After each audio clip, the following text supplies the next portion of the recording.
नाज़रीन, जिथे सॼी सिंध में बरसातुनि तबाही आंदी आहे, उते काछे में बरसातुनि ऐं नहनि जे वहिकिरनि पूरे काछे खे बि मुतासिर कयो आहे।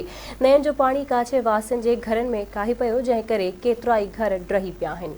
उन्हीं हवाले सां ॾिसूं था नवीद जमाली जी रिपोर्ट। नाज़रीन, जिथे सॼी सिंध बरसातुनि सबब मुतासिर थी आहे, उते काछे में भी बरसातुनि ऐं नहनि जे पाणीनि तबाही करे छॾी आहे। हिन वक़्त काछे जा ॻोठ मुराद जमाली, जुमो जमाली ऐं साले जमाली में ने हली जो जेको पाणी आहे उहो काई पियो आहे, जंहिं सबब कच्चा जेके घर हुया उहे ड्रही पट थी पिया आहिनि। हिते माण्हू हिन वक़्त खुले आसमान वेठल आहिनि। वधीक हितां जे खुले आसमान वेठल रवासियुनि सां ॻाल्हि ॿोल कंदासीं त हुन कहिड़नि ॾुखियाईनि खे मुंहुं ॾियनि पिया। बस बोड थियो आहे, नहन जो पानी घरनि में घिड़ी पियो आहे। मां माज़ूर माण्हू वेठो आहियां, मुंहिंजा नंढड़ा बचड़ा आहिनि मासूमड़ा। हुकूमत खे इहो मां थो अपील कयां त अलाह जे नाले ते जेको मुंहिंजो मदद पुॼी सघनि मुंहिंजो मदद कनि।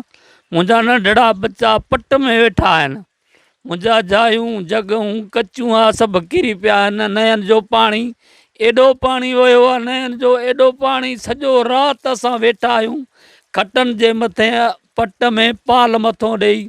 असांजा नंढड़ा बचड़ा आहिनि, मुंहिंजा मां पाण माज़ूर आहियां, खट ते पियो आहियां। मुंहिंजा नंढड़ा बचड़ा आहिनि, उहो सूरनि में आहिनि।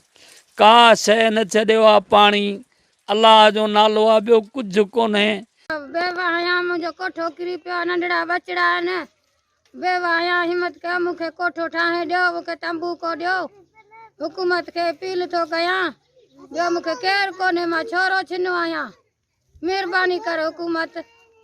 हिन मन जे पाणी ड्राहे छॾिया आहिनि। असां मिसकीन माण्हू, असां बेरोज़गार वेठा आहियूं, न को असांखे हिते न को अनाज आहे, असां बुखनि ते वेठा आहियूं। महिरबानी करे हुकूमत खे असां इहो अपील था कयूं त असांखे मिले, ऐं जॻह बि असांखे कोन्हे, असां ख़ाली पटनि में वेठा आहियूं।